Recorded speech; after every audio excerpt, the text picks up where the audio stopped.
Lizzie, how did you end up in cybersecurity? You know what? I hate to say, but sort of by chance in a way. Okay. Which I know is probably not maybe everyone's saying. It wasn't something I ever thought about. I went to uni, I did a degree in sports, and I then... What was the plan though? So you did school? Yeah. Because where did you go to school? Bournemouth in Cheltenham. Okay. So you went to Bournemouth, you went to school, college? I went to sixth form there, and then I went over to university. And what was the plan then? The plan was ideally to become a teacher. Okay. So very different. So PE teacher? It was going to be a PE teacher in secondary schools. And then throughout my university degree, I decided I actually wanted to specialise more in primary school teaching. That specialised within kind of PE. So that was going to be my major, my specialty. And then something happened at university. It kind of put me off it, but I thought, you know what, I'm very tenacious. I want to keep going. So I finished the degree and I'm so pleased that I did it. But I realised throughout my 3 years that making the decision at 18 years old, I was way too young to decide my future. We're different human beings, aren't we? 100%. That's why it's too early to pigeonhole yourself. Exactly. And that's exactly what I did. I completely pigeonholed myself. So I thought, you know what, I would leave university, and I found a role actually at a company based in Cirencester who worked in Cisco, or IT distribution is probably a better way to say it. And that's kind of where this love for IT and the cyberspace came. So you left uni and went, I'm going to get a job. Like everyone does. Yeah. And you went for an IT distributor. Yes, so completely different. And it just happened to fall in my lap. And you just liked the name of the role? Like, what was it that made you think, yeah, I'm going to go? It wasn't like you even worked at a sports hall or something. No, you didn't even go anywhere close to it, or think about physiotherapy, or So being transparent, money. Right, fine. Okay, no, that's fine. No, what was the attraction? What was the thing? Because a lot of people have said that on the podcast, like the tech industry. I mean, I think I've said it on the podcast. I started looking at new evolving, growing companies that would need marketing and retail, film was way overpopulated, too saturated to go after, where cybersecurity was up and coming. So that's exactly what I did. So you can say that, like, aspirationally, you wanted a secure career that brought you an income. I'd moved out of home. I was like 20, 21 years old, and I needed to support myself. So I went for a role, and I'm incredibly lucky that I ended up absolutely loving it. I fell in love with the IT industry. I fell in love with the cyber industry. Initially I did all of the kind of architects. So I did cyber, data center, all of those.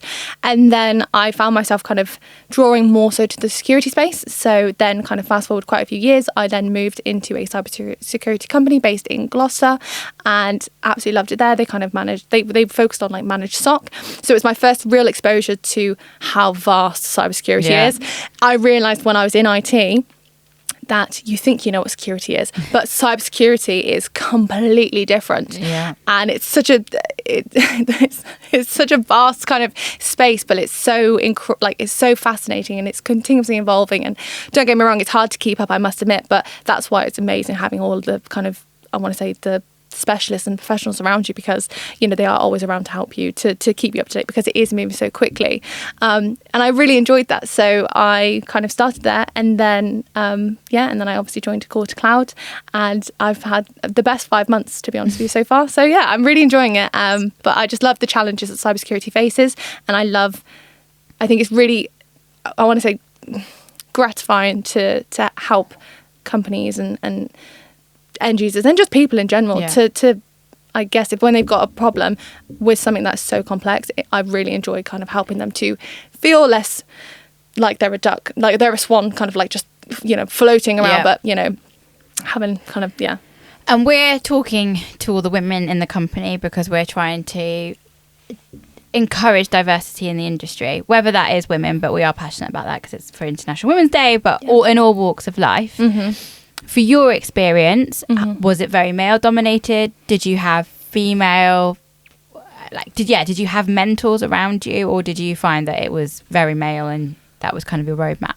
So this might be controversial to say, but I would say very male dominated throughout my whole time. Yeah. And that's throughout IT, cyber, everything.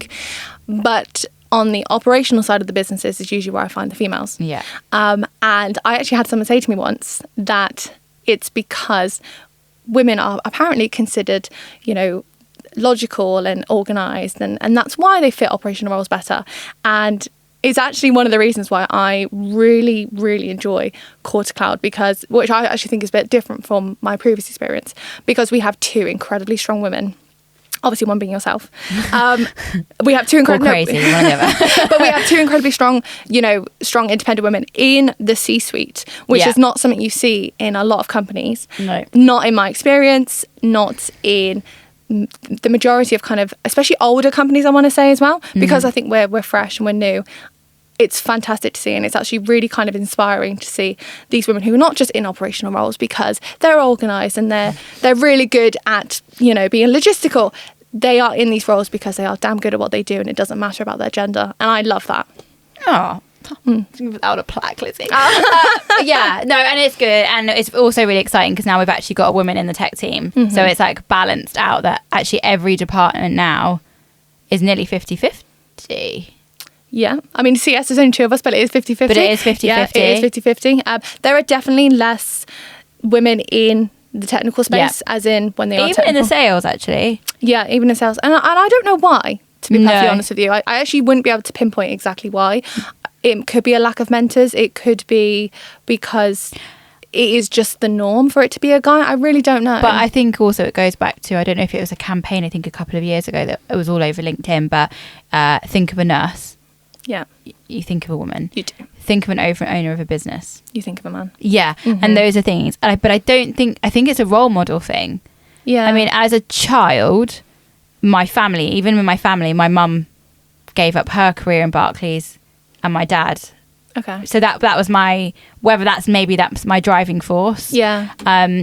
But if I think about my teachers, all my primary school teachers were women. And I don't think I was introduced to a male teacher until I was in secondary school. Okay. And even then, they were maths, history, IT, and PE. They weren't drama, art. No, the creative ones. No, were generally... That changed a bit when I get to sixth form, and then it changed a little bit when I got to university. But even then, the head of the marketing for the university was man. And all the companies I worked for were, a male one. I don't remember any women on any of the C-suites to start with. No. But the thing is, like, you don't have those role models in front of you. It's quite hard to aspire to be that when you haven't seen it. Exactly. And that's why I think it's such a unique thing that we have at Core to Cloud. Like, I didn't join Core to Cloud knowing because there's women in C-suites. That wasn't the reason why I joined, but actually seeing it in person, it's just I've noticed it because I've seen it. Okay. Whereas because I'd never seen it, it was just the norm to have just men at the top, which is absolutely fine. They've got the world to where they are, but I want to say things are changed now where they are actually seeing women for not just these creative people. They are seeing them as these. It doesn't matter what their gender is. It's like their thoughts and their opinions are at the same level as men, which I love to see. But I can hand on heart tell you, I have never worked at a company, apart from Core to Cloud, that has ever had women in their C-suite. I can hand on heart tell you, never once. Maybe a sales manager is as high up as they've ever gone, but I have never worked at a company with females in the C-suite. And I think thinking about that and actually saying that out loud, that sounds quite sad. Like, it shouldn't be. But it shouldn't be that way. But hopefully you and everyone else in the team is the next generation. I feel that way. I can tell it's shifting. Yeah. And I think there are more women. I mean, a podcast I did earlier is that when you think of leading tech companies, I'll ask you this question. Think of leading tech companies or innovation companies. Can you think of the major owners of them? Steve Jobs. Yeah. Bill Gates. Yeah. All of them are men. I can't think of one that's a woman. No, and the only one I can think of is Bumble. Yes. But she's got to be like the only one, really. There's a few more coming up. I think the owner of Canva's female. Like, there are a few more. Yeah. But the films that have been made, Facebook, they've all been made on men, and there is still that little bit of gap of if you are a teenager or a kid going to school, or even the history books that Evie brings back, like she's studying different authors at the moment, and all of them are men at the moment. I'm not against that. They're great stories like Roald Dahl, etc., etc. Yeah. But you see, even from primary school, that it is male kind of. Yeah. I guess it is instilled in you that men kind of not run the world, but they are kind of what historically we are taught, because again, that is how the timelines went. Women were at home. They were looking after the children, and it's fantastic. But it's the world's come a long way, and I think I do think actually you're right. I've never really thought about it in that sense, but yeah, bringing in like, even I don't know a lot of female authors, but a Jacqueline Wilson, for example, just someone, that you could bring in. I think that's my first as like a teenager, because I read all her books and stuff, and like Hugs and I love them. I thought they were so naughty when I read them. But that was kind of like my first female author role. But yeah, it's just having access to those people. And I think it was only when I was at university and there was a woman that came in that ran her own agency, that I was like, oh, like I don't think it even came into my radar that I could do it myself or run a company. Or I don't probably until I was 18, 19. Okay. Since I uni. I don't remember growing up in Cirencester and thinking that I could be an owner of a business. I always just assumed I'd work in one. Yeah. Like everyone went to SJP. Yeah. So I don't think I ever, and it wasn't till I left Cirencester and was around other people that I was like, oh, that like I could be higher up than just that. Yeah. And I think sometimes, it's like having role models and environments and people around you and things to change for it to make a difference. No, I completely agree. And I don't like the idea of companies having to feel like they have to employ women to obviously it should be the greatest person for the role. Yeah, 100%. to make that change. But I also do think, to caveat that, I think it does unfortunately need to be mindful of the fact that, it does need to be the right person for the role. But the bigger picture is, showing women in kind of high powered jobs, they would go for the jobs. I think that's also, I don't even think it's necessarily the employer's choice that is going. No, it's that when they get the CVs in, I mean, I know Phil and the guys were dying for a woman to come on the team to have a diverse opinion and see things differently. I know Lawrence is a huge advocate of having diverse groups because he knows that works so much better for the team. But it was the CVs that came up. It was, yeah. And if the CVs didn't have a pool, and I think that's the whole point of this podcast of encouraging women. I don't think we see ourselves in those roles. I think we're really bad. We look at job specs and go, right, well, I can't do 100% of that job, so I'm not going to apply. Yeah. I think women are slightly, I think everyone gets imposter syndrome. I think women, we do get it slightly worse, maybe. I don't know. But it's that. But it's not even just women. It's your background, your religion, your... where you grew up, cultural, anything like that, especially in cybersecurity. We all need to be looking at it completely differently because the people that are, attacking it was a real, it's assumed that it's a teenager of a hoodie. We all know that's not the case now. It's a massive criminal mind, which means they have hired diversity. It's a whole industry now. They've probably got women, to tackle that, we need to be just hiring that diversity just as much. So I think that's the whole point of this. Of course we want more women. I'm really proud that Call to Cloud is pretty much 50-50 now, and long may it continue. But for me, it's more than that now. It's what other opinions, backgrounds, we need to be bringing in graduates that are coming straight out of university, and what have they seen so they can cut their teeth and see things quicker. I mean, we've had the T-levels in the marketing department, and I don't know what they're doing on their phones, but they do it quick and fast, and TikTok's loaded, and there's AI stuff doing it. So that's a thing that we need to do better. And I'm sure, and I'm hoping the employees of the team come in and say, have you thought about this? Have you thought about the office light's not great? So, if you've got any problems with sight, this is a problem. Have you thought about the software we offer is, I'm dyslexic, and we don't actually offer any software in the company that helps with dyslexia, because you can get screens and reading. Like the yellow screens, isn't it? 2 of the team are colorblind.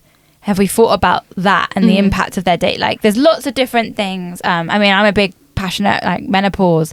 Unfortunately, women, that's all going to hit us soon. What happens then? Because I know people struggle with that. Famous people have said about they get brain fog and turn up to work and can't even work, and what does that mean for me in the next 5 years? I've actually listened to my previous company I've worked at. They actually put on a menopause kind of podcast, which I want to people think that sounds a little bit like a lot. That's a bit taboo. You can't say the word menopause, but of course you can. I mean, I actually read today that Gloucester, I think, I want to say it's Gloucester or just Gloucester in general, but I think it is Gloucester, is putting on a menopause festival in a way, and it's going to be the first one of its kind. And I read it and I thought initially that's a bit odd, and then I thought actually, why is that odd? I shouldn't think it's odd. But that was my initial reaction. I was what a strange thing to do. But then I was actually, that's probably amazing, because I think about my mum, for example. She just was like, no, I'm not going to accept any help. I don't know if it's a generational thing, but she's like, I'm not going to accept any help. My mum completely the same. Yeah, and it's like, you know what, why? Why should you have to do that? I think it's because the industry, and as a woman, you are told to just grin and bear it. And you do grin and bear it. But you shouldn't. I think it's all like, I think the start of, we probably openly talk about childbirth more. Mm-hmm. And I think we also talk about the mum and all that stuff. I think that's all talked about more. Mm-hmm. I think periods are talked about more. And we just haven't got to the other end of the life cycle thing. No, but it's coming. And I think more data's there. And I think people are talking more, and we are more interconnected. So, yeah, I mean, that's a whole new thing. And I really hope, of being on the C-suite and other women around me, I haven't gone through that phase of my life. Mm-hmm. But I goddamn will be prepared for it. Yeah. And for the next lot. I have gone through having children and being on a C-suite and balancing that. And I hope that means I'll bring good for the women in here that will hopefully going through that phase. Yeah, everyone behind me. You've kind of set the pathway for it, and it's frustrating that you had to set the pathway for it. But with a smaller company, that's obviously going to happen. The jokes of where my car parking space would be was got to be my favorite one. But but like, that's not because the people I work with. No. They didn't know what to do with that. Like, in larger companies, it's the exact same. Yeah. It's like, okay, you've been around for like 30, 40, 50 years, maybe more, and you need a woman to set the way. No. You should already have this in place. And it's a weird dynamic as well, because Mark and James are obviously colleagues but mates. So it'd be like, I am texting you not about work. This is connecting with you because I'd like to connect with you, because legally they're not allowed to reach out. Oh, so like on a HR thing, you have to be quite careful how many times you reach out to them about work, because you're on maternity leave. Oh, really? So James's text messages used to start with, "This is not about work. Yeah. And I am not contacting you due to a work issue. Full stop. However, mate, how are you getting on? How's the baby?" That's so funny. Because it's such a weird, like, it is like in a small business, it's a different dynamic. And obviously, I went to his wedding 5 weeks after. Yeah. After, and we were like starting to chat work, and like his mum was like, "Excuse me, she's on maternity leave. Yeah. You can't stop chatting work." But there's some things that is just part of it and part of it. But yeah, I've definitely learned. Never realised how hard it would be. I've learnt a lot of things, and I hope that empathetic and understanding, and not just for me, for the men too. Yeah. Like, they have terrible night sleeps, and they have the pressures of it as well. I think even in that side of things, we're can be dated. Like, it's, all on the woman. Well, that's not all true. No. And men want to be there too, and they want to be supportive. So, yeah, hopefully, diverse team, new people joining, makes Call to Cloud bigger and better. Yeah, I can't wait to see it. Thank you, Lizzie. No problem. Thank you for having me. That's okay.